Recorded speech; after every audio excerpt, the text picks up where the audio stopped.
Boa noite a todos os nossos irmãos de Portela, nossos irmãos de Miguel Pereira, nossos irmãos do Grupo Espírita Luiz Gonzaga. É com muita alegria que nós temos mais essa oportunidade de estarmos juntos, principalmente nesses momentos tão especiais, nesse momento tão especial para todos nós.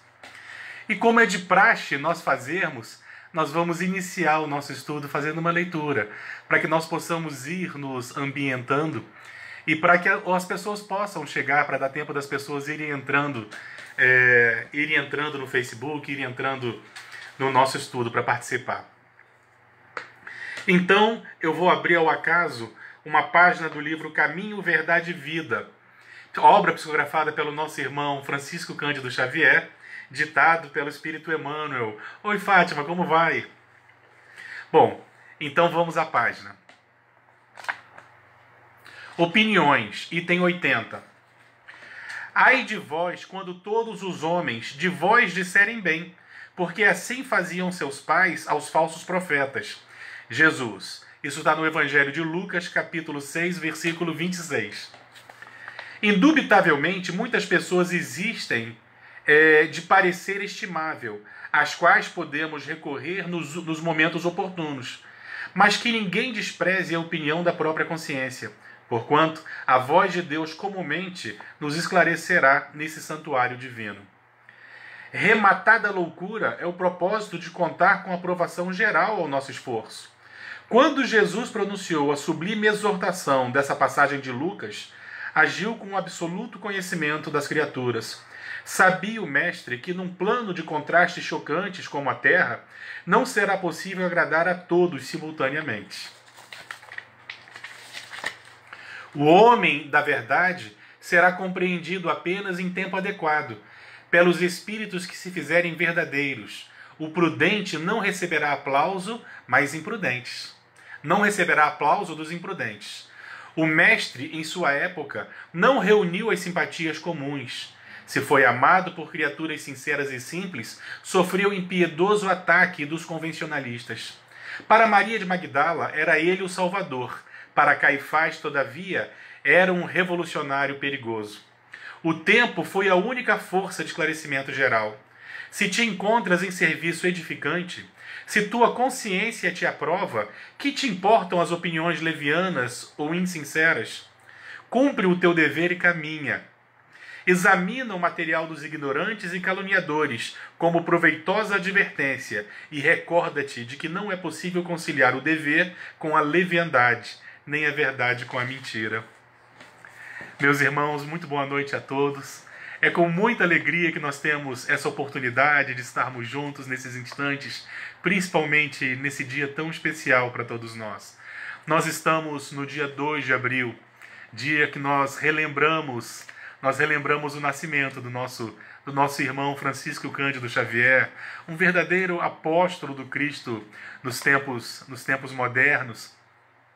Mas muito mais especial é a Sexta-feira Santa, essa semana em que nós relembramos os últimos dias do Cristo na Terra e suas lições, impressionantemente, lições que são verdadeiramente passaporte para que todos nós possamos nos libertar dessas algemas invisíveis que nos prendem, essas algemas relacionadas ainda ao nosso egoísmo, ao nosso personalismo, essas algemas do materialismo invisíveis que nós ainda mantemos.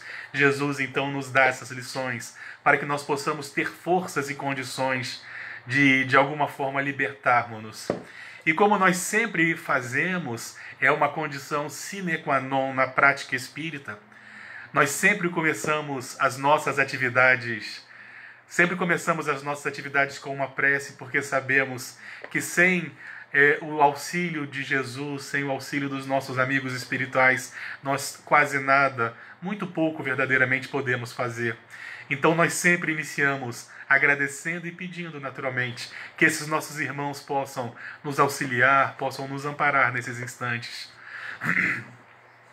Então gostaria de convidar a todos os nossos irmãos que por alguns instantes apenas nós possamos todos silenciar um pouco, nós possamos todos nos acalmar e rogar a Jesus que interceda por nós.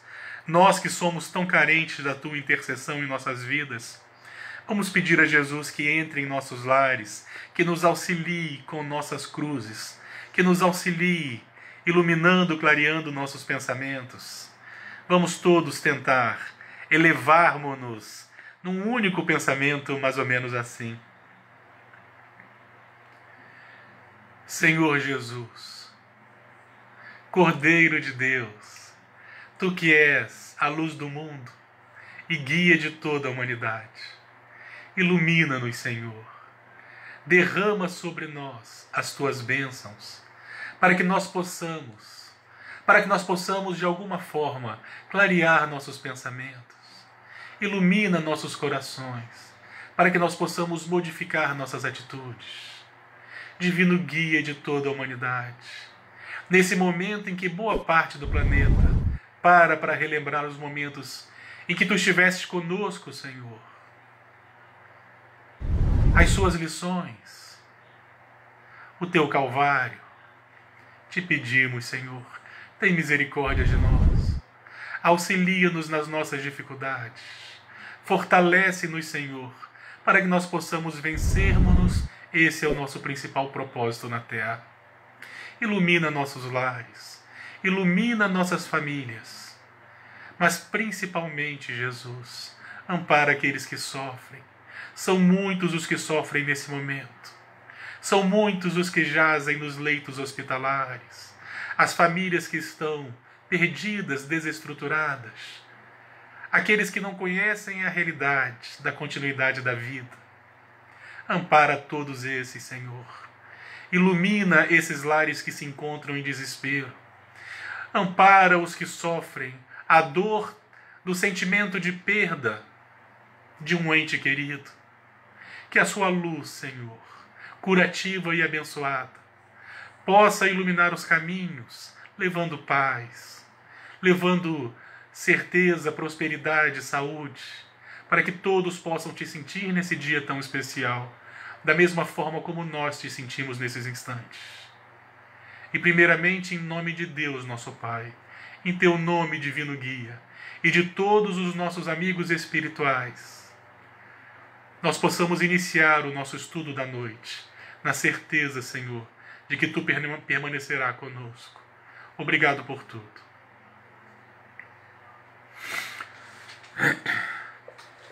Boa noite a todos os nossos irmãos.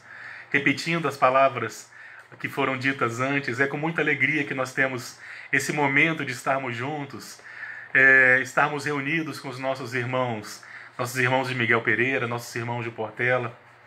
Somos muito gratos pela oportunidade que a instituição espírita nos dá de nós podermos todos nos debruçarmos no Evangelho de Jesus, e que essas lições, de alguma forma, possam nos auxiliar para modificarmos-nos verdadeiramente. Que nós possamos encontrar nas lições de Jesus os subsídios do qual nós necessitamos para vencermos-nos. Porque ao reencarnarmos, o compromisso que nós assumimos é o compromisso com a nossa reforma íntima. Nós gostamos de querer mudar os outros, mas nós reencarnamos para mudarmos-nos. Esse é o nosso principal objetivo. Que nós possamos, de alguma forma, nos concentrar nessa tarefa, para que nós possamos enxergar Jesus no horizonte de nossas vidas. E assim, meus irmãos, envolto nessas energias que pairam no ambiente, nesse momento tão especial que nós estamos passando, não poderia ser diferente. Nós vamos começar falando de Jesus. Vamos começar falando de Jesus, relembrando do Evangelho de Lucas, para depois nós darmos continuidade falando do Evangelho de João. O Evangelho que melhor relata esses momentos derradeiros da sua participação, da sua presença na Terra, da sua presença física. Nós vamos começar então falando do Evangelho de Lucas, mas antes é necessário nós relembrarmos o que é o Evangelho de Lucas. Lucas não foi apenas o redator do livro Atos dos Apóstolos. Lucas, ele seria muito jovem quando Jesus deixou suas pegadas na terra, e ele muito pouco o acompanhou. Na verdade, o Evangelho de Lucas é um evangelho que é baseado nas narrativas de Maria. Segundo nós vamos encontrar, inclusive no livro Paulo e Estevão, nós vamos encontrar Paulo recomendando a Lucas que ele fosse ao encontro de Maria para que ele pudesse então registrar sob a ótica da narrativa de Maria, a passagem de Jesus. Então, através de inúmeras entrevistas, Lucas vai construir o seu evangelho. E essa passagem ela é muito curiosa. Segundo nos narra o evangelista Lucas, após a crucificação, após o desastre da cruz, consequência da nossa mesquinhez, do nosso atraso moral, no domingo, 2 discípulos ouvem falar que algumas mulheres foram ao sepulcro de Jesus e ele havia aparecido para elas, mas ouvem falar também que seu corpo havia desaparecido. Eles então resolvem fugir de Jerusalém. Nós não sabemos o nome desses 2 personagens, apenas de um deles. Nós sabemos que um deles se chamava Cleopas. Nós não sabemos se eram 2 homens ou se era um casal. É possível que fossem um casal, porque normalmente não citavam o nome das mulheres, e nós só sabemos o nome de Cleopas. A verdade é que eles estavam fugindo de Jerusalém, como muitos discípulos de Jesus o fizeram. Após a perseguição do Cristo, era natural que a perseguição se estendesse. Era natural que começassem também a perseguir aqueles que o seguiam, na tentativa de apagar a sua mensagem, ignorando que essa mensagem atravessaria os milênios.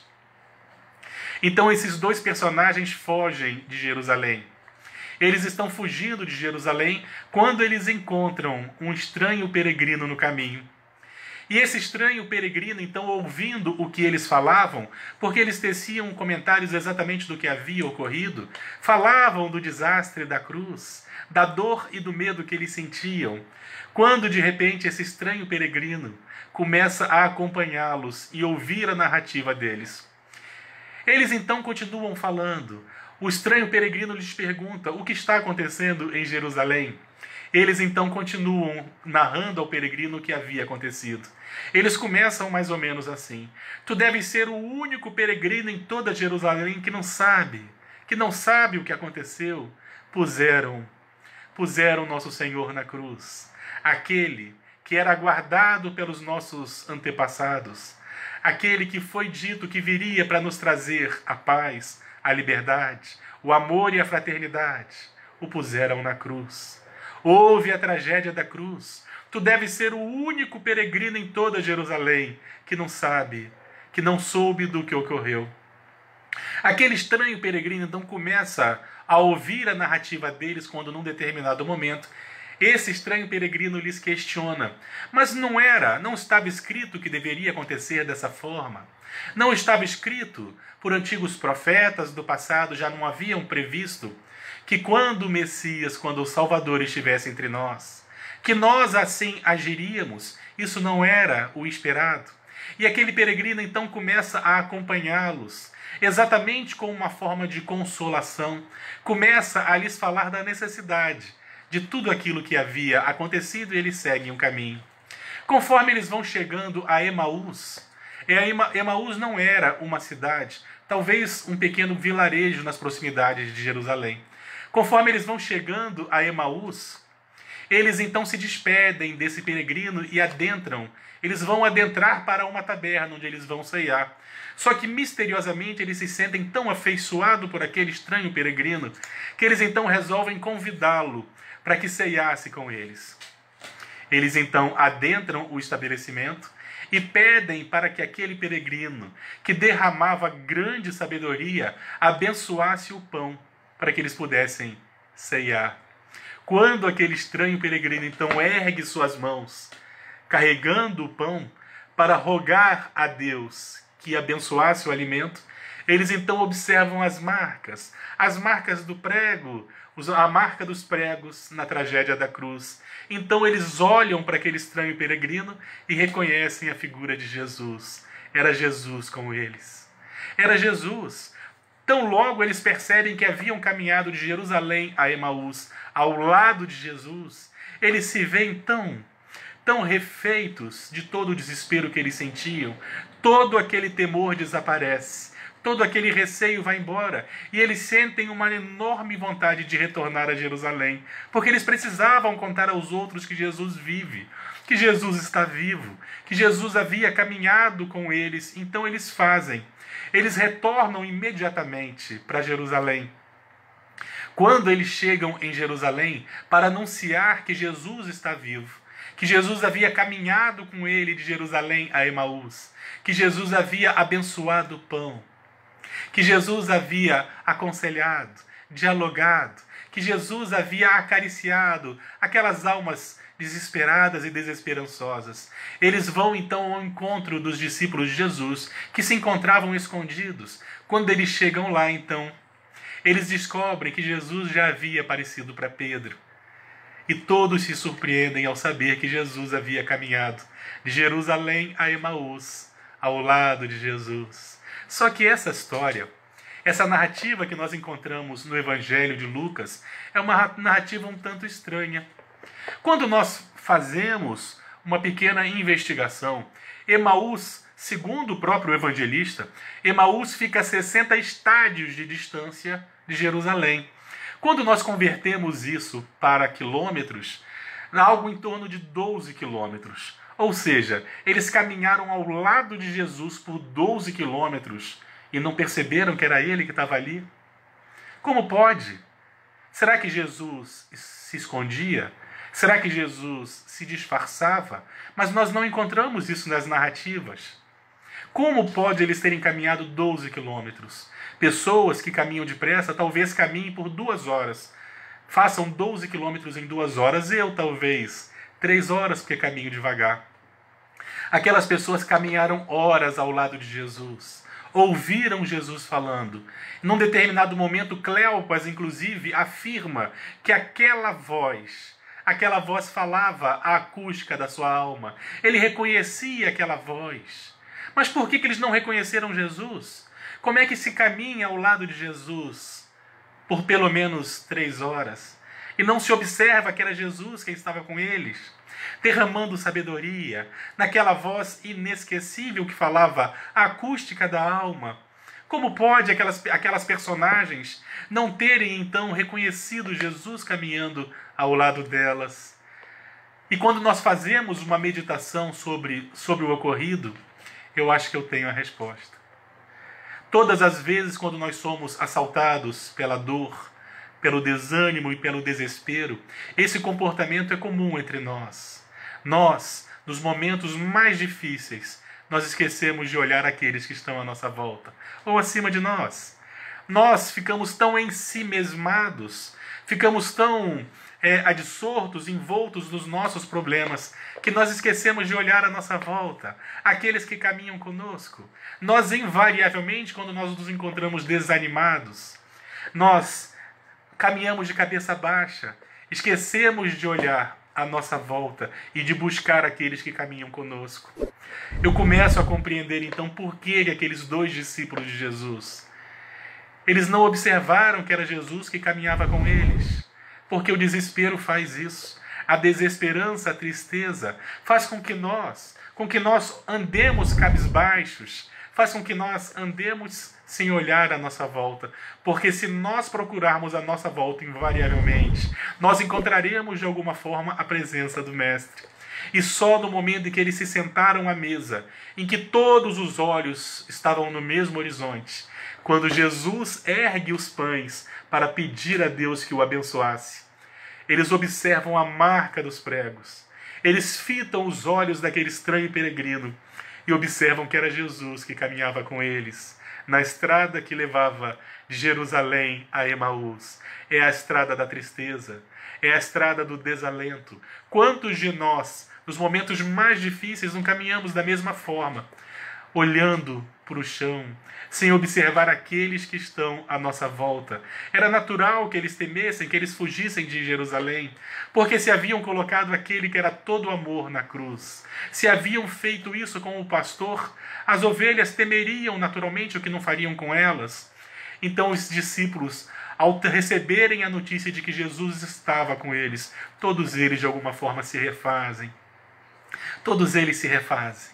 E quando nós agora viajando, passeando no Evangelho de João, iniciando no capítulo 13 ao capítulo 14, nós vamos relembrar aqueles momentos de Jesus, as últimas lições de Jesus, quando ele esteve entre nós com seus discípulos. Talvez nós encontremos aí as lições mais profundas do Mestre. Nós vamos começar então, seguindo a narrativa do Evangelho de João. Nós vamos começar logo nos primeiros versículos do capítulo 14. Nós vamos começar no capítulo 13, me perdoem. Nós vamos começar relembrando que num determinado momento estavam todos reunidos numa ceia. Jesus fazia questão de ceiar com seus discípulos. Pediu então que eles se organizassem, que eles organizassem um local onde ele pudesse ter com eles aqueles momentos de intimidade. Enquanto todos ceiavam, Jesus então avisava, dava a notícia de que ele iria deixá-los fisicamente, mas que eles nada temessem, eles estavam preparados. Em um determinado momento, quando nós não fôssemos mais capazes de ouvir a voz deles, ele ainda nos enviaria um paracleto, alguém que advogaria pela sua mensagem, um consolador. Mas ainda, naqueles momentos de ceia, ele alertava aos seus discípulos que era necessário que ele se ausentasse fisicamente, exatamente para que as profecias se cumprissem, exatamente para que eles pudessem ter a oportunidade de caminhar com as próprias pernas. Segundo o espírito Humberto de Campos, no momento em que Jesus falava aos discípulos sobre a necessidade de sua ausência e que isso aconteceria nas próximas horas, os seus discípulos começam a discutir entre eles quem seria o líder do grupo na ausência de Jesus. Eles começam a discutir quem é que iria comandar. Se na presença de Jesus era Jesus quem comandava, e na ausência de Jesus, alguns defendiam que deveria ser Pedro, por exemplo, por ser o mais velho. Outros afirmavam que deveria ser Tiago, porque era, segundo eles mesmos, a quem Jesus mais amava. Enquanto eles discutiam avidamente, completamente absorto do que ocorria ao seu redor, Jesus teria se levantado, segundo João. Jesus teria se levantado em silêncio, caminhado em derredor da mesa onde eles discutiam. Tirava sua roupa, desnudava-se da sua túnica, cingia-se apenas com uma toalha, exatamente como faziam os servos mais humildes. Se colocava de joelhos à frente dos seus discípulos e, usando uma bacia com água, ele começava a lavar os pés dos seus discípulos, que, estarrecidos, permaneciam em silêncio. Jesus então lhes lavava os pés e, usando a mesma toalha que cingia-se, ele os enxugava. Jesus nos deixava então as lições, as mais belas lições, a mais bela lição naquele momento, que está registrada no Evangelho de Mateus. Aquele que quiser ser o maior entre vós, que seja o primeiro a servir. Todos os discípulos silenciaram, porque compreenderam a profundidade da lição.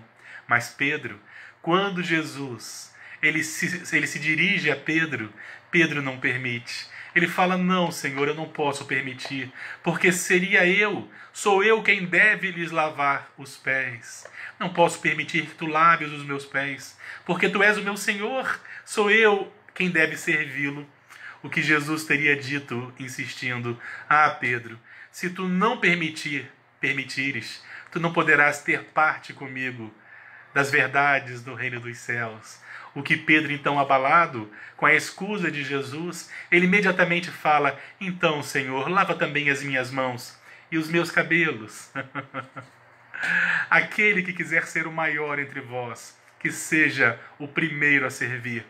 Porque o servir não é simplesmente o trabalho, mas o servir é o reconhecimento do valor do nosso próximo. É o reconhecimento de que nós somos todos irmãos em humanidade. E servirmos-nos é a grande lição do Evangelho. Porque quando nós servimos afetuosamente ou sinceramente, nós estamos colocando em movimento exatamente os mais sublimes sentimentos. Nós estamos praticando a caridade, no sentido mais amplo dessa palavra. Ainda enquanto todos se reuniam naquela mesa, nesse momento, ainda com a presença de Judas, Num determinado momento, Jesus nos deixaria uma outra lição maravilhosa. Ele teria virado aos seus discípulos e teria dito algo mais ou menos assim: creiam em Deus, creiam também em mim. Há muitas moradas na casa do Pai. E se assim não fosse, eu não diria. Há muitas moradas na casa do Pai. Quando nós pegamos o Evangelho Espírita, o Evangelho segundo o Espiritismo, no capítulo 3, capítulo cujo título é exatamente esse, há muitas moradas na casa do Pai, nós começamos a compreender a profundidade dos ensinamentos de Jesus naquele momento em que ele se despedia fisicamente daquelas personagens. Há muitas moradas na casa dos pais, na casa do Pai. E Jesus diria que ele ia exatamente para lhes preparar o lugar. Ele iria exatamente para que mais tarde pudesse recebê-los, porque Jesus partiria naquele momento fisicamente, mas os seus discípulos não. Eles permaneceriam em testemunho pela terra. Há muitas moradas na casa do Pai. E nós compreendemos que Jesus naquele momento se referia às moradas espirituais, mas também às moradas físicas, porque nós sabemos, principalmente com o auxílio de André Luiz, nós sabemos que existem verdadeiras moradas no mundo espiritual, onde os espíritos, através da sua rede de sintonias, eles podem verdadeiramente habitar esses grandes educandários do invisível. Nós sabemos que existem, segundo André Luiz e diversos outros mestres do invisível, nós sabemos que o nosso pensamento ele tem um poder construtivo, um poder construtor, e o nosso pensamento é verdadeiramente uma usina geradora ou construtora, e nós vamos encontrar, por exemplo, nos pensamentos mais perturbados, ambientes perturbadores construídos pelas nossas vibrações mentais, que nós aprendemos a chamar de regiões umbralinas, regiões de sombras, regiões onde nós exterioramos, que nós expomos os nossos pensamentos mais tristes, os nossos pensamentos mais materializados, e verdadeiramente construímos aquelas paisagens terríveis, de sombras, de tristeza, de desespero e dor. São construções nossas.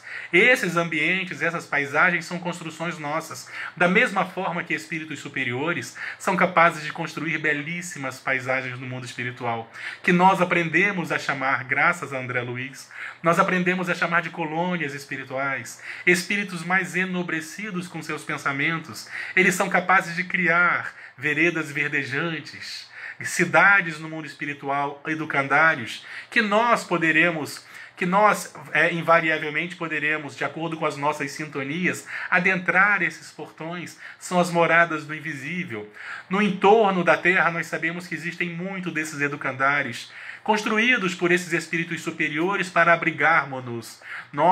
Quando nós conseguimos vencer nossas sombras de alguma forma, nós poderemos ser recebidos nesses educandários. As sombras se afinizam conosco porque são construções nossas, mas conforme nós somos capazes de nos desprender de determinados pensamentos, abrimos as portas desses educandários, desses hospitais, dessas regiões de socorro, onde nós podemos ser acolhidos pelos mensageiros de Jesus, que nos acolhem também nas regiões de sombra, naturalmente.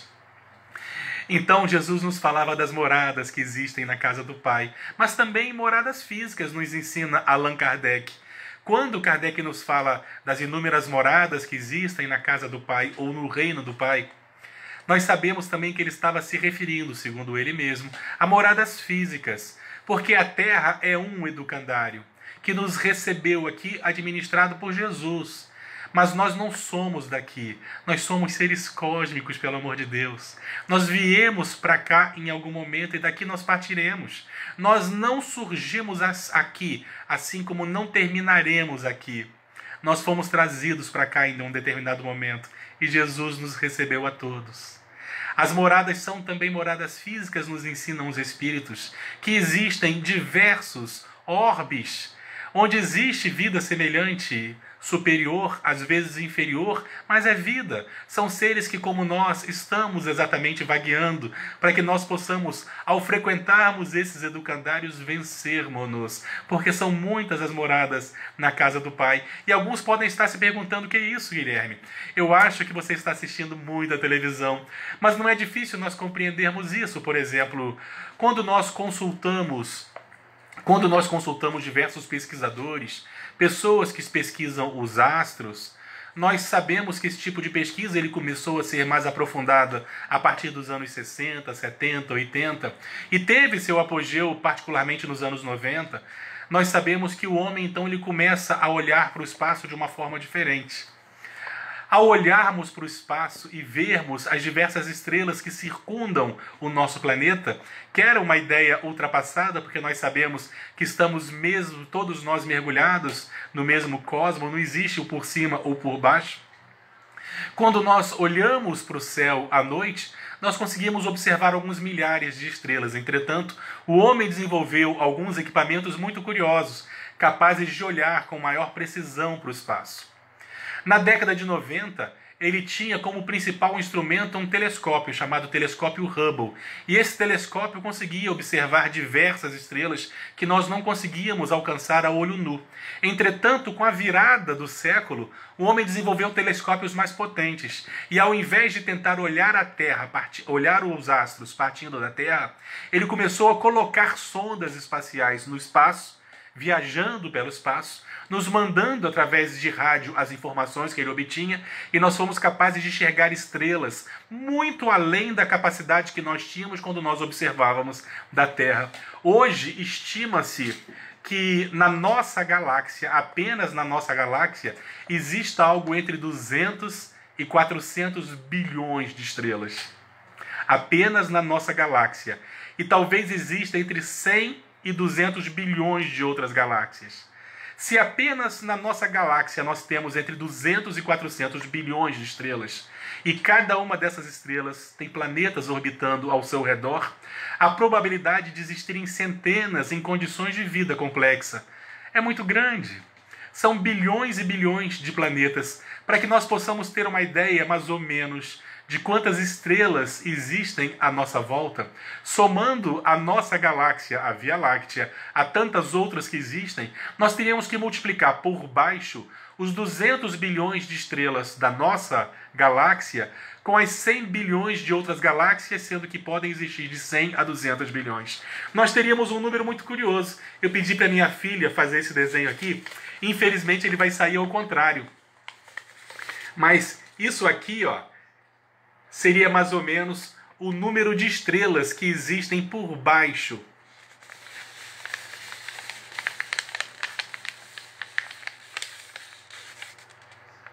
Percebemos? Cada uma dessas estrelas, lembrando que o número dessas estrelas está por baixo, cada uma dessas estrelas possui dezenas de planetas, de outros orbes, orbitando ao seu redor. É muito pequeno nós imaginarmos que apenas no nosso orbe privilegiado, apenas no nosso orbe manifesta-se a vida. Então, quando Jesus falava que existem muitas moradas na casa do Pai, ele estava se referindo também a moradas físicas. E isso é um convite para que todos nós possamos nos libertar daqueles conceitos tão pequenininhos, daquele Deus antropomórfico, daquele Deus que transformou uma mulher numa estátua de sal apenas porque ela olhou para trás, naquele Deus que tem seus privilegiados, seu povo eleito, naquele Deus que afoga aqueles que não concordam com a sua forma de tocar a vida. É um convite para que nós todos possamos ampliar nossos horizontes e compreendermos esse Deus cósmico, esse Deus que não é antropomórfico, esse Deus que rege esses mecanismos perfeitos, que faz com que tudo seja perfeito à nossa volta. Esse Deus inteligência suprema e causa primária de todas as coisas, como nos apresenta a doutrina espírita de forma inigualável. E nós começamos a perceber o quanto nós somos mesquinhos. Quando nós olhamos para essa divindade cósmica, nós observamos que quando as pessoas falam, meu Deus, o seu Deus, é tudo tão mesquinho. Porque na verdade existe um ser supremo, que rege todos esses mecanismos de forma perfeita, que administra, que criou exatamente todas essas leis, as leis físicas, as leis da química, todas as leis que regem as criaturas, o físico e o inanimado, assim como todos nós. Não pode ser esse personagem mesquinho que tem predileção por um povo em detrimento de outro, que faz os nossos caprichos. Tem pessoas que digam: o meu Deus há de punir aqueles que não pensam da mesma forma. E eu sinto vergonha quando eu ouço algo mais ou menos assim, porque as pessoas ainda têm aquele Deus antropomórfico, punitivo, que transforma uma mulher numa estátua de sal, apenas porque ela havia olhado para trás. Vamos nos libertar e olhar esse Deus cósmico como Jesus nos ensinava. Naquele momento derradeiro na ceia, ele nos ensinava com uma simples frase: há muitas moradas na casa do Pai. Ele nos apresentava esse Deus cósmico. Mas também nos fazia um convite sobre nós mesmos. Quem somos nós? Porque eu não sou o Guilherme, eu estou o Guilherme, mas eu também sou um ser cósmico, que já animei a vida na Terra diversas vezes. Mas que eu vim para cá, eu não sou daqui. Da mesma forma que não encerrarei os meus dias aqui. Daqui eu partirei para outros educandários. E a minha família, ela não consiste apenas no meu sobrenome. A minha família nesse momento é toda a humanidade. Quando nós compreendemos que nós somos seres cósmicos, nós começamos a nos libertar de certas coisas muito pequenas que nos prendem ao mundo. O que é meu de fato, as coisas me são emprestadas. As coisas me são emprestadas para que eu possa ter a manutenção da vida na terra. Entretanto, o que verdadeiramente é meu, nada. Eu nada possuo. As coisas permanecerão na terra após a minha partida. E às vezes nós nos encontramos tão apegados às coisas do mundo, quando na realidade ela não nos pertence. Elas nos são oferecidas em empréstimo. E quando nós começamos a observar que somos seres cósmicos, que estamos momentaneamente nesse educandário, nós começamos a enxergar a vida de uma outra forma. Nós começamos a enxergar aqueles que nos cercam de uma outra forma. Porque o único objetivo para estarmos aqui é o nosso burilamento, para que nós possamos volver à nossa essência, que é o amor. Estamos todos aqui para aprendermos a amar. Esse é o nosso objetivo nesse educandário. E fomos recebidos por Jesus. Jesus é o diretor espiritual desse orbe, desse grande educandário, que nos recebeu em determinado momento. Todos nós nos matriculamos nesse educandário para que nós possamos, através das lições maravilhosas do Mestre, para que nós possamos vencermos-nos e num determinado momento nós alçarmos voo para outros orbes, formando imensas famílias que nós vamos encontrando, que nós vamos construindo através das lições desse educandário maravilhoso e das diversas oportunidades que as reencarnações nos trazem. Mas somos todos seres cósmicos. Então, a partir do momento em que nós nos desprendermos dessa vida corpórea, nós despertamos para a vida e vida em abundância, para a verdadeira vida, e novas oportunidades nos serão dadas, para que nós possamos recomeçar quantas vezes forem necessárias, para que nós possamos vencermos-nos, porque se Deus é amor, e somos todos frutos, criaturas, somos todos originados em Deus, somos todos frutos da divindade. É natural que o amor também faça parte da nossa essência. E quando nós conseguimos vibrar exatamente na sintonia mais fina que o amor nos oferece, nós nos aproximamos da divindade e nos libertamos dessas correntes que nós construímos, imaginárias, que nos prendem ainda nesse solo, não permitindo que nós alcancemos, que nós voemos, que nós alcemos voo rumo a outros mundos. Vencermos-nos é o nosso grande desafio. Vencermos-nos através da nossa capacidade de amar. Mas, meus irmãos, o amor, ele é abstrato, porque é um sentimento. Como todos nós sabemos, o amor é abstrato. Embora seja o mais nobre dos sentimentos e aquele que mais nos aproxima de Deus, ele é abstrato. Entretanto, quando nós amamos e nós conseguimos transformar esse sentimento em ação, ele passa a se chamar caridade. A caridade é exatamente a materialização do amor. É quando nós transformamos o amor em ação, quando nós transformamos o amor em pães, quando nós transformamos o amor em aconchego, quando nós somos capazes de transformar o amor em fraternidade. É a caridade. Talvez por isso os espíritos tenham dito a Allan Kardec, fora da caridade não há salvação, porque só através do amor em movimento, só através da caridade, nós nos aproximamos da divindade e conseguimos vencermos-nos, rompendo essas algemas mesquinhas que nós construímos ao longo de nossas vidas, ao longo das nossas jornadas, onde nós fomos alimentando determinados conceitos equivocados sobre os títulos, sobre as posses do mundo. Quando nós conseguimos, então, nos libertar desses conceitos, nós invariavelmente criamos asas. Nós aprendemos a amar e começamos a compreender o que é mais importante da nossa estada terrena. Então, meus irmãos, estamos aqui para amarmos-nos, para vencermos-nos. É curioso que quando nós reencarnamos, muitos de nós, e falo por mim principalmente, nós adoramos a ideia de mudar os outros, de falar de Jesus para os outros, de falarmos das virtudes que Jesus nos ensinou para os outros. Entretanto, a doutrina espírita nos esclarece que quando nós reencarnamos, o compromisso que nós assumimos é conosco. A gente gosta de mudar os outros, mas na verdade o nosso compromisso é conosco. Nós mudamos os outros através dos nossos exemplos, mas a gente adora apontar erros. Até existem espíritos que reencarnam sob nossa tutela, onde nós temos verdadeiramente o compromisso de colaborar com a educação, mas é principalmente através dos nossos exemplos. Então, ao reencarnarmos, o nosso compromisso é conosco. Mas a gente adora dizer o que os outros têm que fazer, a forma como os outros têm que pensar, ignorando que o nosso compromisso é conosco.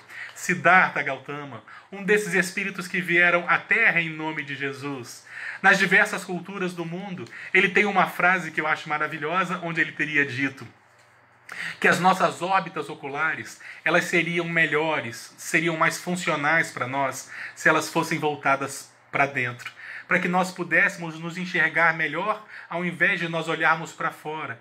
Porque nós estamos aqui para melhorarmos-nos, para modificarmos-nos, e não ficarmos por aí querendo mudar ou converter os outros. Então, meus irmãos, o nosso compromisso é conosco. E Jesus, naquela ceia maravilhosa, ele teria então deixado essas lições principalmente contidas no Evangelho de João. Quando nós pegamos os capítulos 13 e 14 do Evangelho de João, nós percebemos a profundidade da mensagem de Jesus, nos momentos derradeiros, nos momentos que antecediam a tragédia da cruz, porque nós não tínhamos condições de saber exatamente o que estávamos fazendo. Mas Jesus, então, ele vai aparecer aos seus discípulos, mostrando o prosseguimento da vida. Uma semana mais tarde, ele pede a Tomé que toque suas chagas. E depois, por mais alguns dias, ele vai permanecer sistematicamente aparecendo aos seus discípulos, até o momento em que ele ascende. Ele vai ascender a mais de 500 pessoas na Galileia. Testemunharam esse fenômeno mais de 500 pessoas, deixando claro, Jesus, que nós deveríamos caminhar com as lições que ele já havia nos deixado. Era o suficiente. Jesus, então, permaneceria conosco, ele que é a luz do mundo. Ele que nos envolve a todos e permanece no horizonte de nossas vidas, nos aguardando. Disse ele que no momento correto ele nos enviaria o Paracleto, aquele que advogaria a sua mensagem, que faria nós voltarmos, que faria nós relembrarmos aquilo que nós haveríamos esquecido. E os espíritos superiores vão nos informar, então, que o Paracleto já veio e está entre nós. É a mensagem espírita. Não é um espírito, mas a mensagem trazida pelos espíritos, que veio fazer com que nós voltássemos a mensagem na sua origem, para que nós compreendêssemos a importância do amor. Num determinado momento, Jesus teria dito que os seus discípulos seriam reconhecidos exatamente pela capacidade de amarem-se, então amemo-nos a todos, sem nenhum tipo de julgamento, sem nenhum tipo de ponderação, que nós saibamos nos amar e servirmos-nos, porque aquele que quiser ser o maior entre nós, que seja o primeiro a servir.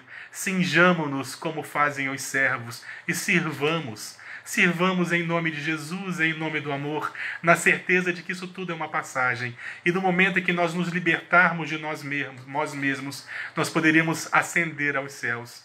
E nos momentos difíceis que nos assaltarão, porque serão muitos, é natural no mundo de provas e expiações que nós sejamos assaltados pelas dificuldades, que nós sejamos assaltados por provas que momentaneamente parecerão intransponíveis. Nesses momentos, nós nos lembremos de olhar quem é que está à nossa volta. Invariavelmente, nós encontraremos com ele, o divino guia da humanidade, relembrando aqueles personagens que caminhavam de Jerusalém a Emaús. Olhemos quem está à nossa volta. Saibamos observar, mesmo nos momentos difíceis, quem está à nossa volta, e nós sempre encontraremos o consolo que nós necessitamos. É necessário que nós nos alimentemos da esperança e de gratidão. A gratidão é terapêutica. Sejamos gratos por tudo aquilo que nós vivemos, mesmo os momentos difíceis, porque nós sabemos que aquilo que nós vivemos é de acordo com a nossa necessidade e é para o nosso progresso. Nós olhamos à nossa volta e vemos as dores do mundo. Vemos que o mundo se encontra verdadeiramente desesperado, desesperançoso. Mas nós só vivemos aquilo do qual nós necessitamos para o nosso crescimento. E Jesus, que é fonte interminável de amor, nos dá essa grande oportunidade de serviço, de resignação e fé.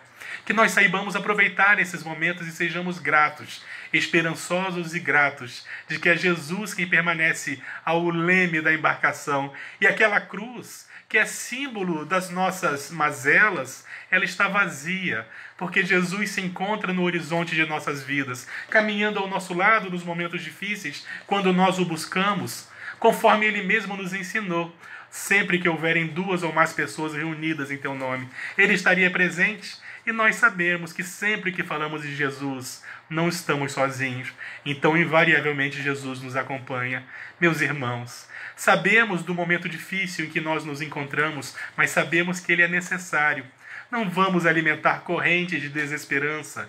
Vamos servir na medida do possível e vamos alimentar a gratidão em nossos corações, porque a gratidão é terapêutica. A gratidão é o nosso reconhecimento de todas essas verdades, de que todos esses mecanismos perfeitos que regem a humanidade para o nosso progresso, para que todos nós invariavelmente aprendamos a servir, a amar, a perdoar e respeitarmos-nos fraternalmente. Essa é a grande lição para todos nós. E o desastre da cruz seja lembrado para nós não como tristeza, mas que seja exemplo de renúncia e resignação daquele que caminhou entre nós, apesar de todas as dificuldades da nossa mesquinhez, caminhou entre nós, suportou-nos, tolerou-nos até o momento em que nós não aguentamos essa luz, a presença dessa luz entre nós.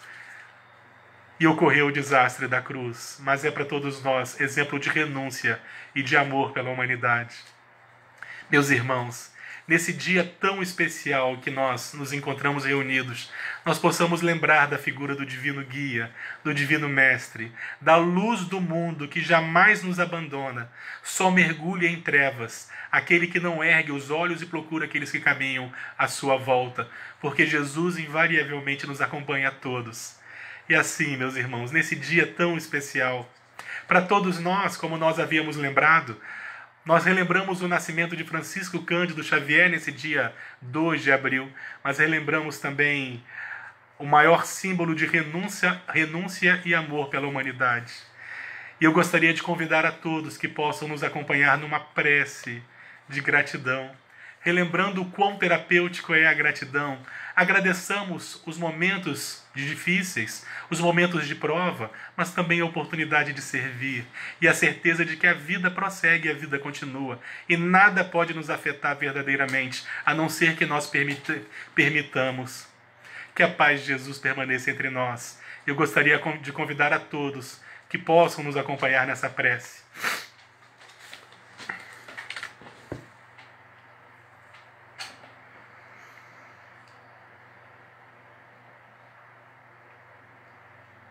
Jesus, divino guia de toda a humanidade, anjo de todos nós, vinde ao nosso encontro, Senhor, e ampara-nos.